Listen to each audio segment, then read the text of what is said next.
नवरात्रि के दूसरे दिन माँ ब्रह्मचारिणी की पूजा अर्चना होती है। ब्रह्मचारिणी का अर्थ होता है ब्रह्मा और चारिणी, या यूं कहें कि ब्रह्मा का अर्थ है तपस्या और चारिणी का अर्थ है आचरण करने वाली। इस प्रकार ब्रह्मचारिणी का अर्थ हुआ तप का आचरण करने वाली।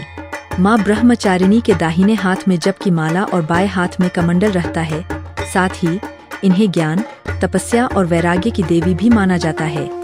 कठोर साधना और ब्रह्मा में लीन रहने के कारण ही इनको ब्रह्मचारिणी कहा जाता है। छात्रों के लिए माँ ब्रह्मचारिणी की पूजा बहुत ही फलदायी होता है। साथ ही जिनका चंद्रमा कमजोर हो, उन साधकों को माँ ब्रह्मचारिणी की उपासना करना उपयुक्त माना जाता है।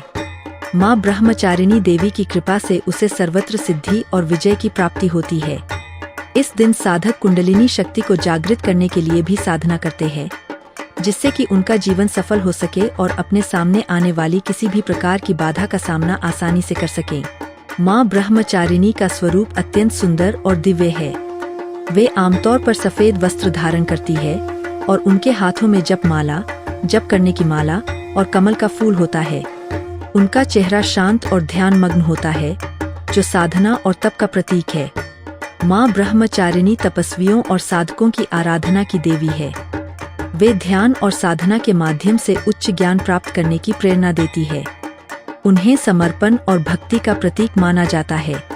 उनके प्रति श्रद्धा और भक्ति से व्यक्ति को सफलता, ज्ञान और मोक्ष की प्राप्ति होती है। माँ ब्रह्मचारिणी की पूजा करते समय पीले या सफेद रंग के वस्त्र पहनें और माँ को सफेद वस्तुएं ही अर्पित करें, जैसे मिश्री, शक्कर या पंचामृत। उसके बाद माँ का ध्यान करते हुए उनके मंत्रों का जाप करें। पूजा समाप्ति के बाद क्षमा प्रार्थना पढ़ें और आरती करें। माँ पार्वती के जीवन काल का वो समय था जब वे भगवान शिव को अपने पति के रूप में पाने के लिए कठोर तपस्या कर रही थी। तपस्या के पहले चरण में उन्होंने केवल फलों का सेवन किया। उसके बाद बेल पत्र और अंत में निराहार रहकर कई वर्षों तक भगवान शिव की आराधना कर उन्हें प्रसन्न किया। देवी दुर्गा का यह दूसरा रूप भक्तों को अमोघ फल देने वाला है। देवी ब्रह्मचारिणी की उपासना करने से तप, त्याग, वैराग्य, सदाचार, संयम की वृद्धि होती है।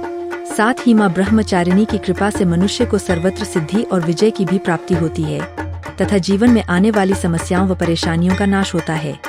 नवरात्र के दूसरी पूजा के दिन चीनी का भोग लगाना चाहिए और ब्राह्मण को दान में चीनी ही देनी चाहिए।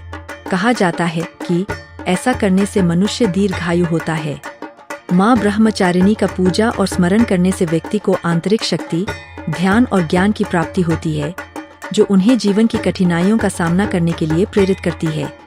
रहे हैं ज्ञान सागर टाइम्स।